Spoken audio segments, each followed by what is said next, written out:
Zitkala-Ša, Redbird, the voice that changed a nation. In the shifting twilight of late 19th century America, a young Yankton Sioux girl stood at the crossroads of two worlds. From the windswept prairies of South Dakota, she journeyed to the regimented halls of white-run boarding schools, her braids cut and her language forbidden. Yet, rather than silence her, these experiences forged in Zitkala-Ša, also known as Gertrude Simmons Bonin, a voice so powerful it would echo through the nation's history, reshaping the fight for women's suffrage and indigenous rights. A childhood between worlds. Born in 1876 on the Yankton Sioux Reservation, Zitkala-Ša, meaning Redbird, was immersed in her mother's Dakota traditions and stories. But at age 8, she was sent to a Quaker-run boarding school as part of a government effort to assimilate Native children. There she tasted the bitterness of cultural erasure. Her hair was shorn, her language forbidden, her spirit tested. Yet, instead of breaking, she grew stronger. She excelled academically and musically, later attending Earlham College and the prestigious New England Conservatory of Music. But beneath her achievements, Zitkala-Ša never lost her longing for home or her indignation at the injustices faced by her people. Finding her voice. From student to storyteller. Zitkala-Ša's early adulthood was a search for purpose and belonging. After teaching briefly at the Carlisle Indian Industrial School, a place she found stifling and traumatic, she left to chart a new course.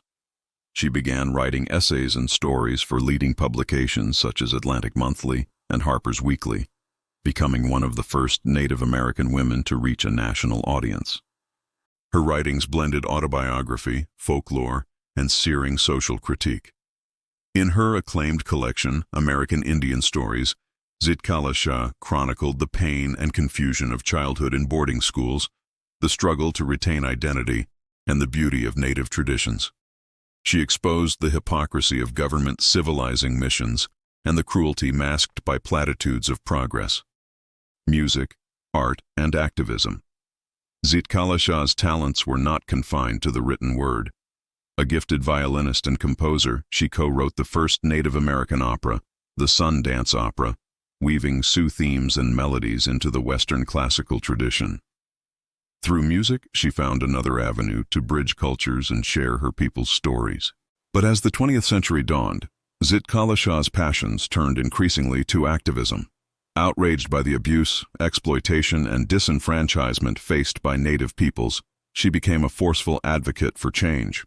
Her 1923 pamphlet, Oklahoma's Poor Rich Indians, co-authored with Charles H. Fabens and Matthew K. Sniffen, exposed the corruption and greed that left many Native landowners destitute, sparking national outrage.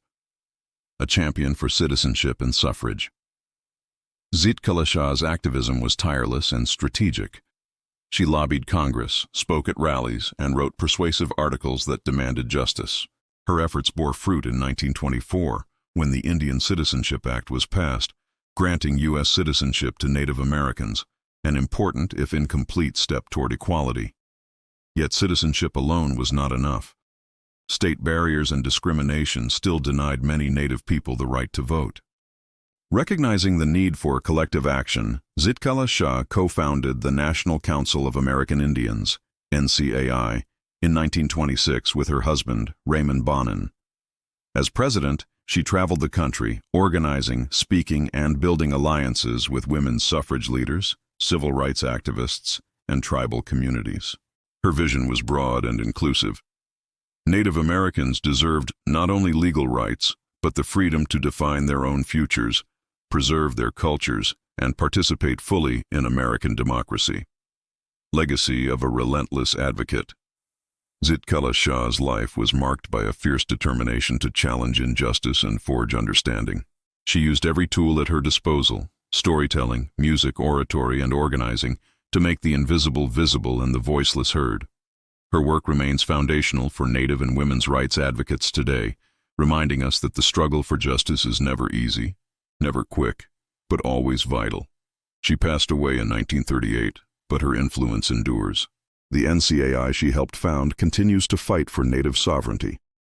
Her writings, once radical, are now celebrated as classics. Her story is taught in schools as part of the American canon, a testament to her ability to transcend boundaries and inspire generations. Zitkala-Sha's legacy is not just one of survival, but of transformation.